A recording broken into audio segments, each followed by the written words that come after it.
The morning sun cast long shadows across the military training ground as Sarah Martinez adjusted the straps of her combat boots for the third time. Her hands trembled slightly, not from the cool mountain air of Fort Braxton, but from the weight of 1,000 eyes watching her every move.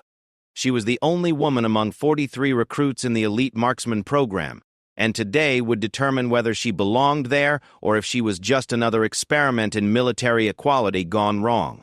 The other recruits stood in perfect formation, their rifles gleaming in the early light. Sarah could hear whispered conversations behind her, snippets of doubt and skepticism that had followed her since the day she arrived at the base 3 months ago. "She won't make it past the first round," someone muttered. "Command's just trying to prove a point," another voice added with barely concealed disdain. Sergeant Rodriguez walked down the line, his weathered face showing no emotion as he inspected each recruit's weapon and stance. When he reached Sarah, he paused longer than with the others, his gray eyes studying her posture with the intensity of a hawk watching its prey. "Martinez," he said quietly, his voice carrying just enough for nearby recruits to hear. "You sure you're ready for this?" Sarah straightened her shoulders and met his gaze directly. "Yes, Sergeant," she replied, her voice steady despite the chaos in her chest. She had trained for this moment every day for the past 12 weeks, pushing herself harder than any other recruit, arriving at the range before dawn and staying until the lights went out.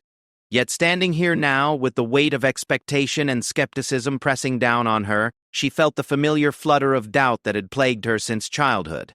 The memory of her father's words echoed in her mind. "Sarah, you don't have to prove anything to anyone but yourself." He had said this to her on her 18th birthday, just before she announced her intention to enlist. Her father, a retired Marine himself, understood the challenges she would face in a world that still questioned whether women belonged in combat roles. But he also knew his daughter's determination, having watched her overcome obstacle after obstacle throughout her life. Growing up in a small Texas town, Sarah had always been different from other girls her age. While her classmates focused on fashion and social media, she spent her afternoons at her grandfather's ranch, learning to shoot tin cans off fence posts and helping with the cattle. Her grandfather, a World War II veteran, had recognized something special in her steady hands and keen eyesight. He taught her not just how to shoot, but how to breathe, how to find that perfect moment of stillness between heartbeats where accuracy lived. "Marksmanship isn't about the gun," her grandfather would say, his weathered hands guiding hers on the rifle stock. "It's about understanding yourself, your breathing, your heartbeat, your mind. The bullet follows your intention, not your weapon." Those words had guided her through countless hours of practice, through the ridicule of high school classmates who thought her hobby was strange, and through the doubt that crept in during her darkest moments. The training program at Fort Braxton was known throughout the military as one of the most demanding in the world. Only the best marksmen from each branch of service were selected, and the washout rate was nearly 60%. Sarah had earned her spot through exceptional performance at basic training, but she knew that past success meant nothing here. Every day was a new test, every shot a potential failure that could send her packing. The first few weeks had been brutal. Physical training that pushed recruits to their absolute limits, classroom instruction on ballistics and wind patterns that felt like advanced physics, and practical exercises that required split-second decision-making under intense pressure. Sarah had excelled in the academic portions, her mind naturally grasping the complex calculations required for long-distance shooting. But when it came to the practical applications, doubt crept in like fog rolling over a battlefield. Her bunkmate, Lisa Chen, had been one of the few friendly faces in the program. Lisa was a Navy petty officer who had earned her spot through exceptional performance as a ship's gunner, and she understood the unique pressures Sarah faced as one of only 2 women in the program. They would often study together in the evenings, going over wind charts and trajectory tables by flashlight after lights out. "You know," Lisa had said one night as they prepared for bed, "the guys are watching us differently than they watch each other. They're not just hoping we'll fail because we're competition. They're hoping we'll fail because they think we don't belong here at all." She had paused, looking out the small window at the moonlit training ground. "That's why we can't just be good. We have to be undeniably excellent." Those words had hit Sarah harder than any drill sergeant's criticism. Excellence wasn't just a goal, it was survival. But as the weeks progressed and the training intensified, Sarah found herself struggling with consistency. She could make incredible shots one day and miss easy targets the next. Her confidence wavered like a flag in changing winds, and she could see the doubt growing in her instructor's eyes. The breaking point had come 3 weeks earlier during a night shooting exercise.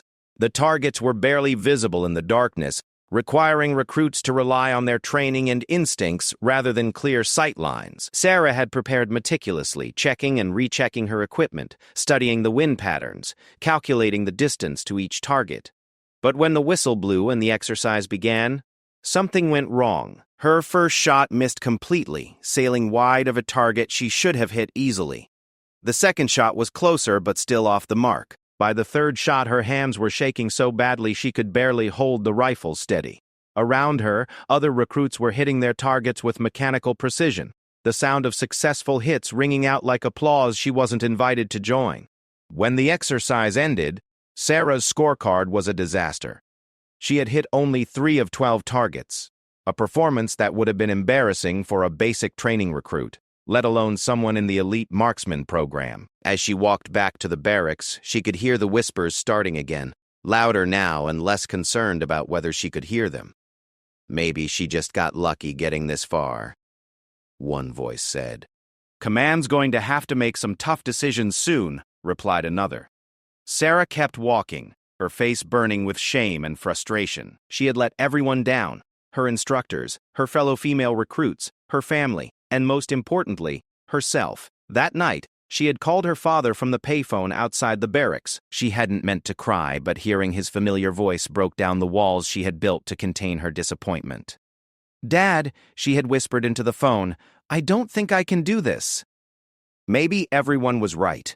Maybe I don't belong here. Her father had listened quietly as she poured out her frustrations, her fears, and her growing certainty that she was about to wash out of the program. When she finished, there was a long pause on the other end of the line. Then his voice came through, steady and warm. "Sarah, do you remember what your grandfather used to say about shooting? The bullet follows your intention, not your weapon. Right now, your intention is clouded by what other people think instead of what you know you can do. But Dad, what if they're right? What if I really don't have what it takes? Then you'll find out honestly giving everything you have. But right now, you're failing because you're shooting their doubts instead of shooting your targets. Your grandfather didn't teach you to shoot to prove anything to anyone else. He taught you because he saw something special in you that no one else's opinion can change." After hanging up, Sarah had walked back to her bunk in silence. Lisa was already asleep, her breathing steady and peaceful. Sarah lay awake for hours, staring at the ceiling and thinking about her grandfather's lessons. She remembered the feeling of those first successful shots, the satisfaction of seeing tin cans explode off fence posts, the quiet pride in her grandfather's eyes when she mastered a particularly difficult technique. The next morning, she was the first person on the practice range. She spent the hour before official training began working through basic exercises, not trying to impress anyone or prove anything, just reconnecting with the fundamentals her grandfather had taught her. Breathe, focus, find that moment of stillness, let the bullet follow her intention. When the other recruits arrived, Sarah continued her routine as if they weren't there. She stopped checking to see who was watching her, stopped calculating whether her performance would change anyone's opinion of her. Instead, she focused entirely on each shot, each breath, each moment of perfect stillness between heartbeats. The improvement was gradual but noticeable. Her scores began climbing, her consistency improved, and more importantly, her confidence started returning. Not the brittle, defensive confidence she had tried to project before, but the quiet, centered assurance her grandfather had taught her came from truly knowing her capabilities. But improvement in practice was different from performance under pressure, and everyone knew that today's evaluation would be the real test. The final shooting qualification was designed to simulate combat conditions, with moving targets, time pressure, and environmental challenges that would push even the best marksmen to their limits. Rumors had circulated that several high-ranking military officials would be observing, including General Morrison, the legendary sniper whose own record still stood after 20 years. As Sergeant Rodriguez finished his inspection and moved to the next recruit, Sarah closed her eyes and took a deep breath. She could feel her heartbeat slowing, her breathing becoming more controlled. She thought about her grandfather's weathered hands guiding hers, about the pride in her father's voice when she called to tell him she had made it into the program, about Lisa's quiet confidence that women belonged here just as much as anyone else. When she opened her eyes, the doubts were still there, but they felt different now.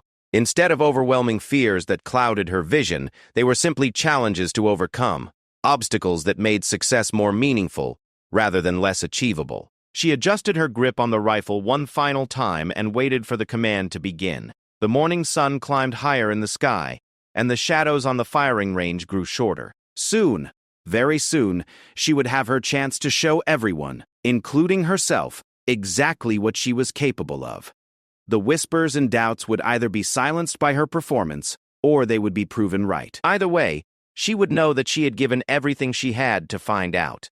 Sergeant Rodriguez raised his whistle to his lips, and Sarah Martinez prepared to discover whether 3 months of training, a lifetime of preparation, and the strength of her own determination would be enough to survive the crucible that lay ahead. The whistle's sharp blast cut through the morning air like a knife, and immediately the firing range erupted into controlled chaos.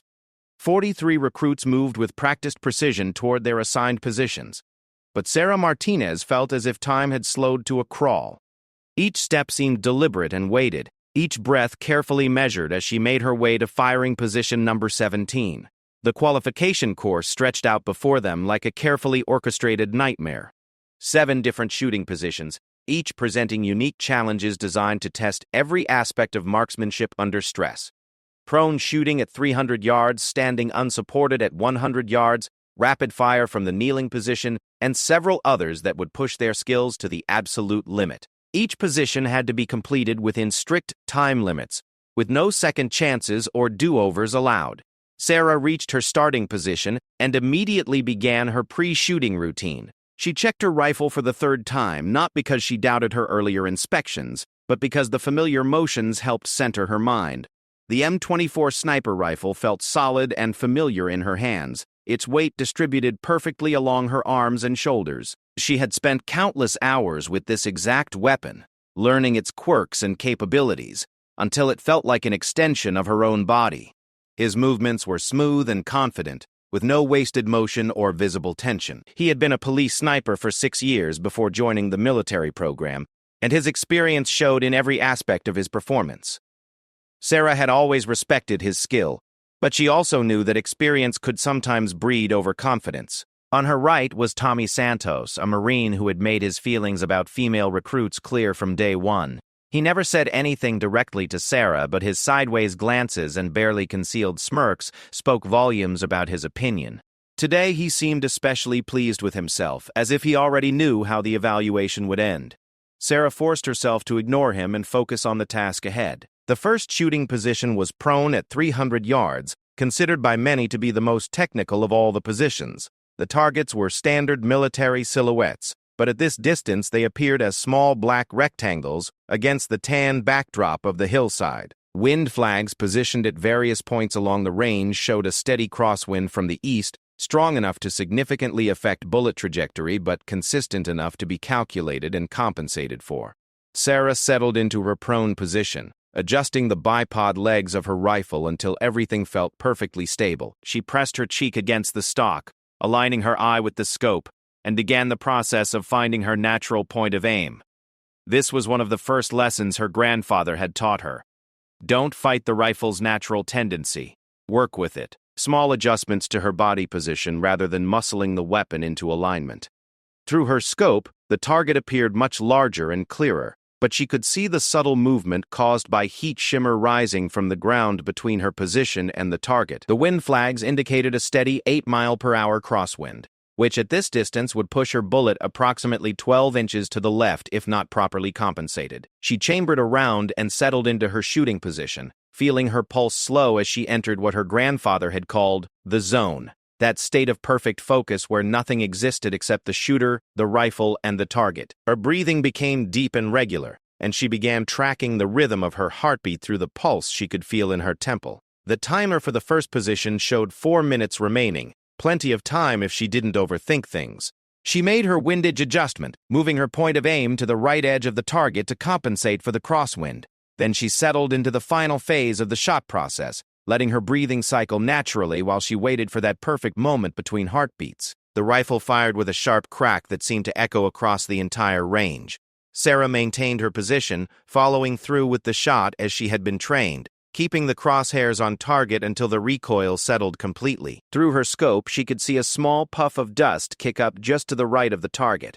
A clean hit in the 9 ring, not perfect, but solid. She worked the bolt smoothly, ejecting the spent cartridge and chambering a fresh round. The second shot followed the same careful process: breathing, heartbeat, natural point of aim, gentle squeeze of the trigger. This time the bullet struck dead center, a perfect 10-ring hit that brought a small smile to her lips. By the time she fired her 10th and final shot from the prone position, Sarah had settled into a rhythm that felt almost meditative.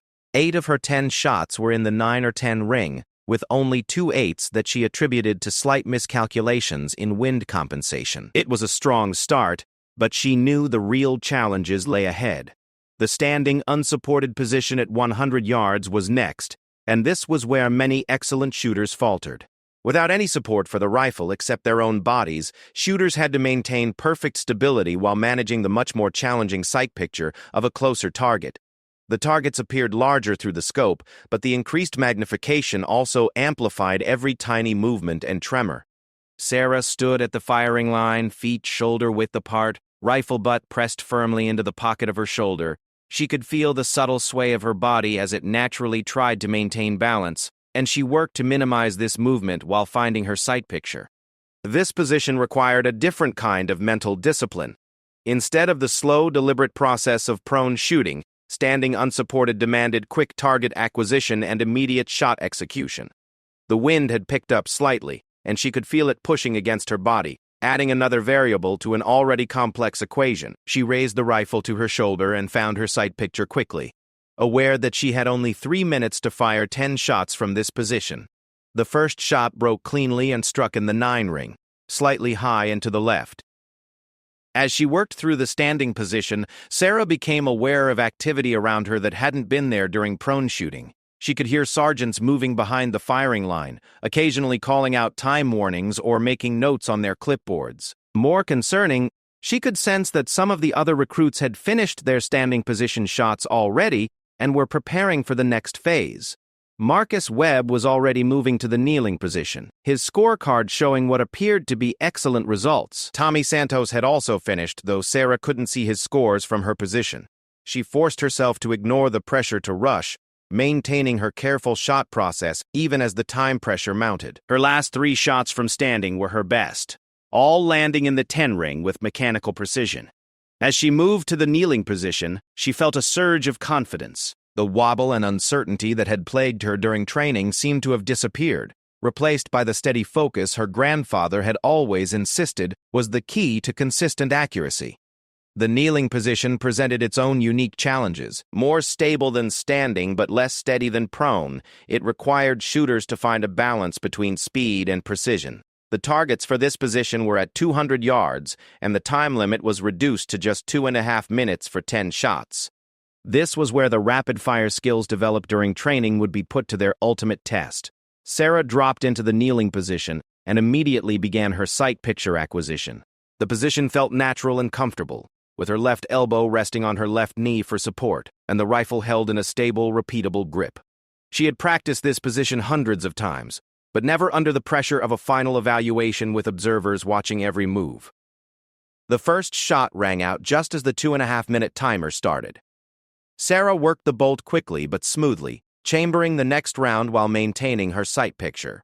The second shot followed within seconds, then the third and fourth in rapid succession. She had found a rhythm that balanced speed with precision, never rushing the trigger squeeze but not wasting time between shots. Halfway through the kneeling position, she became aware that several people had gathered behind the firing line to observe. She could see General Morrison's distinctive profile out of the corner of her eye, along with several other high-ranking officers she didn't recognize. Their presence added another layer of pressure, but she used the same mental techniques her grandfather had taught her. Acknowledge the distraction, then let it go. Her 8th shot struck dead center in the 10 ring, and she could hear someone behind the firing line make a quiet comment that she couldn't quite make out. The 9th shot was equally precise, and as she prepared for her final shot from kneeling, She realized she was ahead of the time limit with room to spare. This was the kind of performance she had dreamed of during all those hours of training. The final shot from kneeling was perfect, a dead-center 10-ring hit that completed what she knew was an excellent string of fire. As she prepared to move to the next position, she caught a glimpse of her scorecard and felt her heart leap. She was shooting better than she ever had in training, better than she had dared hope when she woke up this morning. But the most challenging position still lay ahead. The moving target engagement was next, followed by the stress fire position that had been the downfall of many excellent marksmen. These final positions would determine not just whether she passed the evaluation, but whether she would be among the top performers in her class. The moving target system was a technological marvel that had been installed at Fort Braxton just 2 years earlier. Computer-controlled targets moved laterally across the range at varying speeds and distances, requiring shooters to lead their targets and time their shots with perfect precision.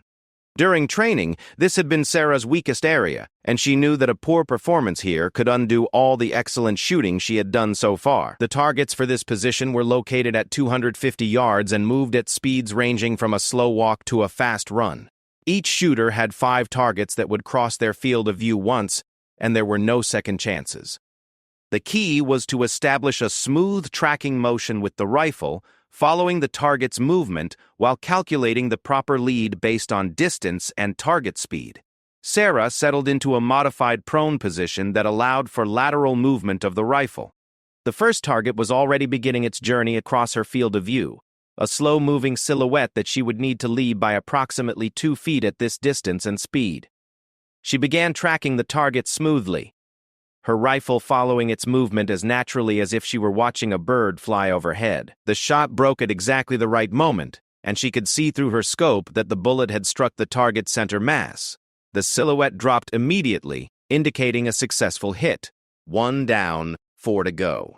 The second target was moving faster, requiring a larger lead and more precise timing. Sarah adjusted her technique accordingly and made another clean hit. By the time she engaged her 5th and final moving target, the fastest one, requiring nearly 4 feet of lead, she had hit all 4 previous targets successfully. This final target was moving at what appeared to be a full sprint, crossing her field of view in just a few seconds. She began her track early, establishing the proper lead distance before the target reached the optimal engagement zone. The shot was perfect.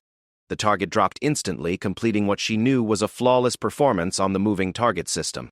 Around her, she could hear the results of other shooters, some successful, others struggling with the challenging requirements of engaging moving targets under pressure. As she prepared for the final position, Sarah allowed herself a moment to process what was happening. She was shooting the best she had ever shot in her life, at exactly the moment when it mattered most. The doubts and whispers that had followed her throughout training seemed to be fading away with each successful shot, replaced by the quiet confidence that came from executing perfectly under pressure. But the stress fire position still awaited, and this was where everything could change in an instant. This position was designed to simulate combat conditions as closely as possible, with time pressure, physical stress, and multiple target engagements that would test every skill she had developed over the past 3 months. The setup for stress fire was intimidating in its complexity. Multiple targets at various distances and angles, some partially concealed behind obstacles, others positioned to require difficult shooting positions. The scenario was designed to simulate a combat situation where a sniper might need to engage multiple threats rapidly while under extreme pressure. Sarah approached the stress fire position with the same methodical preparation she had used throughout the evaluation. She studied the target array carefully, noting the distances and angles, calculating the most efficient sequence of engagements. This wasn't just about marksmanship anymore, it was about tactical thinking, time management, and the ability to make correct decisions under extreme pressure. The timer showed 3 minutes for 6 targets at distances ranging from 150 to 400 yards. Some targets were fully exposed, others showed only a portion of the silhouette, requiring precise shot placement to achieve a hit. The positions required for engagement varied from prone to standing, with no time for lengthy position adjustments between shots. As Sarah prepared to begin the stress fire sequence, she could feel the weight of every eye on the firing range focused on her. The whispers had stopped entirely now, replaced by an almost complete silence that seemed to amplify every sound. She knew that this final position would determine not just her own fate, but potentially the future of other women who might seek to follow the path she was attempting to forge. The silence on the firing range was so complete that Sarah Martinez could hear her own heartbeat echoing in her ears. 3 minutes, 6 targets. Everything she had worked for, dreamed of, and sacrificed for came down to these next 180 seconds. She settled into position behind her rifle, feeling the familiar weight of the weapon as it nestled into her shoulder, and began the most important shooting sequence of her life. The first target was at 400 yards, partially concealed behind a concrete barrier that showed only the upper portion of the military silhouette. Sarah's scope found the target instantly, her mind automatically calculating the holdover needed for the extended range. The wind had calmed considerably, reducing one variable in an already complex equation. She settled into her prone position, found her natural point of aim, and controlled her breathing. The shot broke clean and true. Through her scope, she saw the unmistakable impact signature of a center mass hit on the distant target. 1 down, 5 to go. Without hesitation, she transitioned to the second target, located at 200 yards to her left, requiring a significant change in body position while maintaining her prone shooting stance. The movement was fluid and practiced, her body adjusting smoothly while her mind stayed focused on the task ahead. This target was fully exposed but smaller than standard, designed to test precision under time pressure. Sarah's crosshairs settled on center mass, her trigger finger applied steady pressure, and the rifle fired again. Another perfect hit. Target 3 required her to transition to a kneeling position for a shot at 150 yards. This was where many shooters lost valuable time, struggling to move quickly between positions while maintaining the precision necessary for accurate shooting. But Sarah's countless hours of practice showed as she flowed smoothly from prone to kneeling, her rifle coming up to her shoulder as naturally as breathing. The third shot was away within seconds of achieving the kneeling position, striking the target dead center. She could hear a quiet murmur from the observers behind the firing line, but she blocked out the distraction and focused on the next challenge. Target 4 was positioned at 300 yards, requiring her to return to prone while engaging a target that was partially obscured by vegetation. As she settled back into the prone position, Sarah caught a glimpse of the timer. 1 minute and 40 seconds remaining, with 3 targets left to engage. She was ahead of the pace needed to complete the sequence, but she knew that the final targets were positioned to be the most challenging.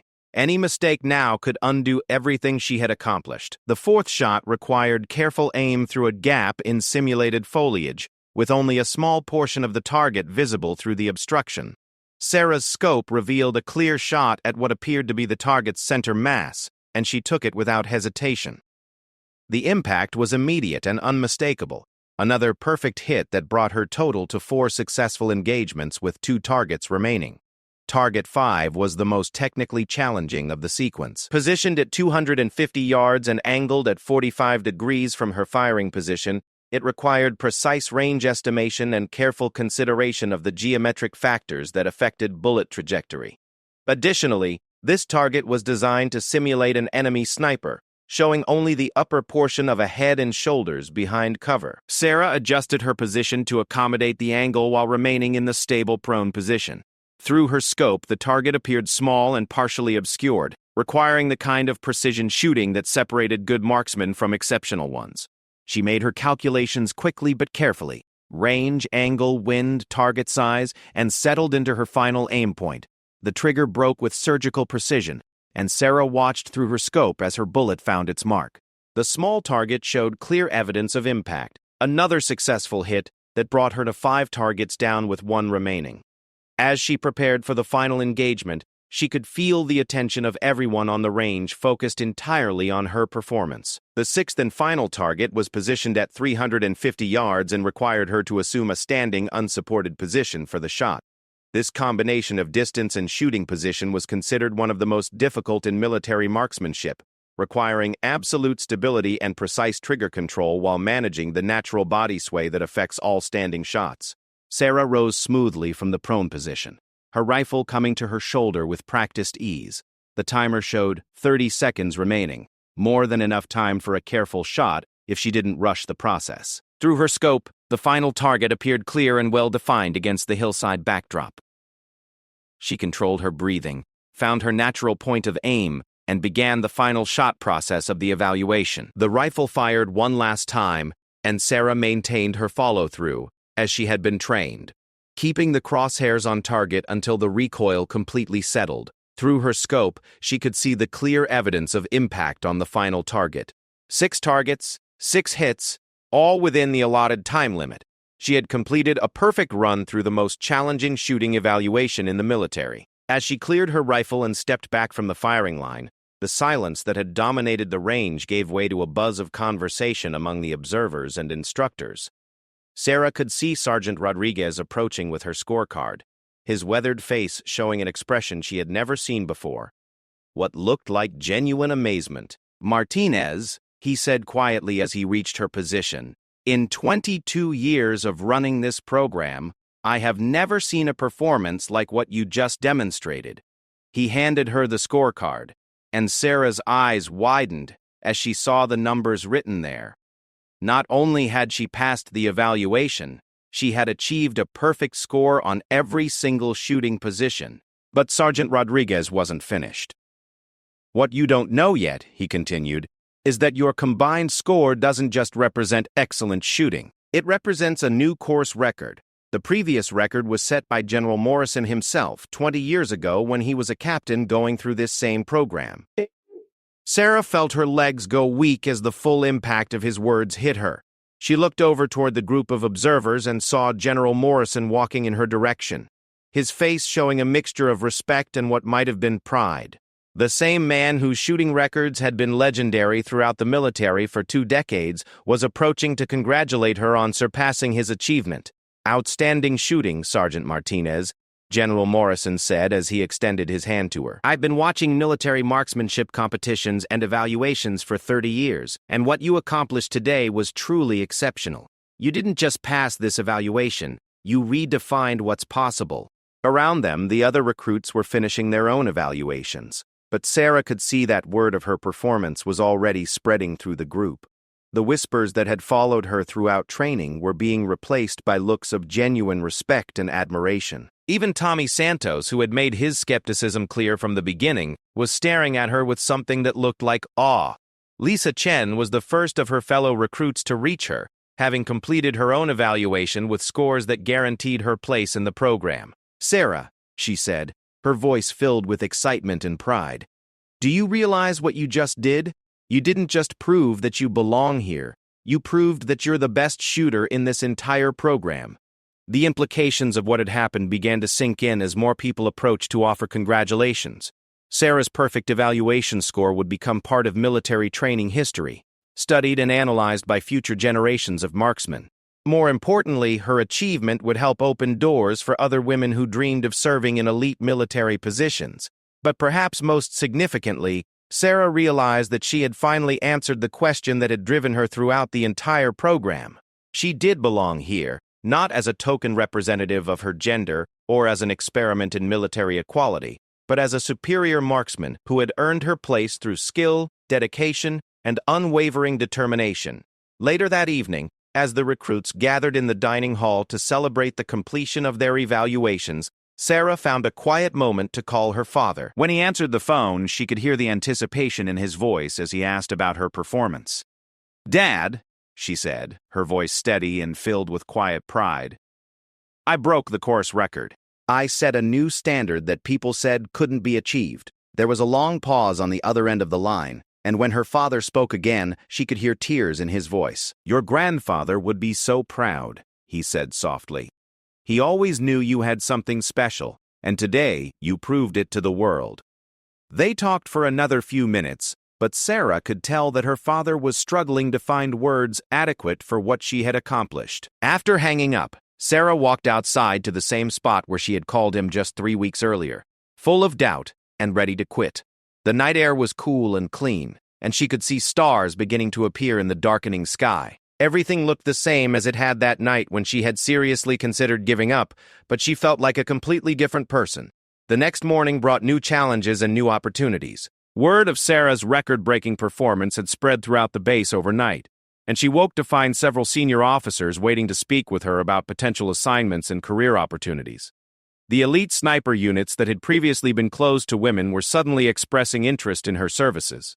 But perhaps more importantly, Sarah discovered that her achievement had already begun to inspire other women throughout the military. Messages of congratulations and encouragement poured in from female soldiers, sailors, airmen, and Marines who saw her success as proof that barriers could be broken and new standards could be set. The formal graduation ceremony took place 3 days later in front of an audience that included military leadership from all branches of service. When Sarah's name was called and her achievement announced, the applause was thunderous and sustained. She walked across the stage to receive her marksman qualification, knowing that she had not only fulfilled her own dreams, but had helped create new possibilities for others. As she stood at attention during the final ceremony, Sarah thought about the journey that had brought her to this moment. The doubt, the pressure, the moments when quitting seemed like the only rational choice. All of it had led to this achievement that would be remembered long after she left Fort Braxton. The program director, Colonel Hayes, delivered the closing remarks for the ceremony. Today we graduate 41 marksmen who have completed one of the most demanding training programs in the world, he announced. But we also celebrate something unprecedented, a new course record that demonstrates what's possible when skill, determination, and courage come together in perfect harmony. He paused and looked directly at Sarah before continuing. Sergeant Martinez, your achievement today will inspire future generations of soldiers and redefine what we believe is possible in military marksmanship. You have earned your place among the elite through excellence that speaks for itself. After the ceremony, as Sarah packed her belongings and prepared for her new assignment with the Army's premier sniper unit, she reflected on the transformation she had undergone over the past few months. The young woman who had arrived at Fort Braxton full of uncertainty and surrounded by skepticism was leaving as a record holder and trailblazer. But perhaps most importantly, she had learned that her grandfather's lessons about marksmanship applied to much more than shooting. The bullet truly did follow intention, and when her intention became clear and unwavering, everything else fell into place. The doubts that had once clouded her performance disappeared when she stopped worrying about proving herself to others and focused on expressing the skills she had always possessed. As her transport prepared to leave Fort Braxton for her next assignment, Sarah took one last look at the firing range where everything had changed. The targets were still there, the distance markers unchanged, the wind flag still indicating the ever-present breeze that made precision shooting such a challenge. But for her, this place would forever represent the moment when she discovered that the only limits that truly mattered were the ones she placed on herself. The young woman who had hesitated on the firing line, surrounded by doubt and skepticism, was gone forever. In her place stood a record-holding marksman, whose achievement had opened doors that many believed would remain closed for generations. The laughter and whispers that had once followed her had been replaced by respect earned through undeniable excellence. Sarah Martinez had not just passed her evaluation or completed her training. She had rewritten the standards of what was possible and created a legacy that would inspire others long after her own career was over. The firing line that had once seemed like a place of judgment had become the launching point for a future filled with unlimited potential.